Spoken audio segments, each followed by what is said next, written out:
ইথিওপিয়ার highly Gubbi আগ্নেয়গিরির অগ্ন্যুৎপাত থেকে তৈরি হওয়া বিশাল ছাইয়ের মেঘ ভারতের পূর্ব ও উত্তর পূর্ব আকাশ পেরিয়ে এখন চীনের দিকে এগোচ্ছে।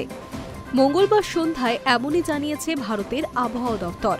তবে সাধারণ মানুষের জন্য উদ্বেগের কারণ নেই, এমনটাই আশ্বাস দিয়েছে আবহাওয়া দপ্তর। ছাইয়ের মেঘটি ৮ থেকে ১৫ কিলোমিটার উচ্চতায় ভেসে চলেছে।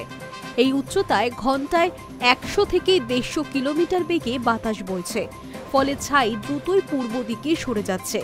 কিন্তু এই উচ্চতায় বিপদ ডেকে আনতে পারে বিমান পরিবহনে। দিল্লি, কলকাতা এবং মুম্বাইয়ের আকাশপথে বিশেষ সতর্কতা জারি করা হয়েছে, যদিও মাটির স্তরে কিংবা আবহাওয়ায় কোনো বড় প্রভাব পড়বে না। আকাশপথে ছাইয়ের ঘনত্ব বাড়লে ফ্লাইট রুট পরিবর্তন করা হতে পারে। টেক অফ ও ল্যান্ডিংয়ে অতিরিক্ত সতর্কতা নেওয়া হবে।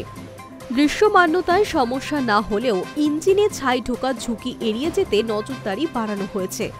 যেহেতু পশ্চিমী ঝঞ্ঝা বা বৃষ্টি নেই, তাই ছাই নিচে নেমে শহরের বায়ু বা পরিবেশে প্রভাব ফেলার আশঙ্কা নেই, যা কলকাতার বাসিন্দাদের জন্য স্বস্তির খবর। সোমবার সন্ধ্যায় ইথিওপিয়া থেকে ছাইয়ের মেঘ ইয়েমেন ও ওমান পেরিয়ে আরব সাগরের উপর দিয়ে ভারতের আকাশে প্রবেশ করে। প্রথমে গুজরাট ও রাজস্থান, তারপর মধ্যরাতে দিল্লির উপর দিয়ে তা পূর্ব ও উত্তর পূর্ব ভারতের দিকে এগোয়। মঙ্গলবার দুপুর নাগাদ মেঘটি বাংলা ও উত্তর পূর্ব ভারতের উপর দিয়ে চীনের দিকে ধেয়ে যায়। আইএমডি জানিয়েছে, বুধবারের মধ্যেই ভারতের আকাশ পুরোপুরি ছাইমুক্ত হয়ে যাবে। ভারতীয় আবহাওয়া দপ্তর আরও জানিয়েছে, দক্ষিণ ভারতে আগামী কয়েকদিন ব্যাপক বৃষ্টিপাতের সম্ভাবনা রয়েছে।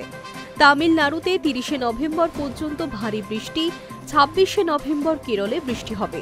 ২৯শে নভেম্বর পর্যন্ত আন্দামান নিকোবর দ্বীপপুঞ্জে বৃষ্টিপাতের সম্ভাবনা রয়েছে। ২৯শে নভেম্বর থেকে ১লা ডিসেম্বর পর্যন্ত উপকূলীয় অন্ধ্রপ্রদেশ ও রায়লসীমা অঞ্চলে বৃষ্টি হবে। কলকাতার জন্য কি বার্তা রয়েছে? আগ্নেয়গিরির ছাইয়ের মেঘে শহরের বায়ুগুণ বা স্বাস্থ্যে কোনো প্রভাব পড়বে না, তবে বিমানবন্দরকে সতর্কভাবে পরিচালনা করতে হচ্ছে। আবহাওয়া স্বাভাবিক, বৃষ্টির সম্ভাবনা নেই। আগামী কয়েকদিনে সর্বোচ্চ ও সর্বনিম্ন তাপমাত্রা মৌসুমী গড়ের কাছাকাছি থাকবে। আগ্নেয়গিরির ছাই নিয়ে অযথা আতঙ্কের কারণ নেই বলেই জানিয়েছে আইএমডি। তবে বিমান চলাচল স্বাভাবিক রাখতে সতর্কতা অব্যাহত থাকবে। হাই নিউজ নেটওয়ার্ক।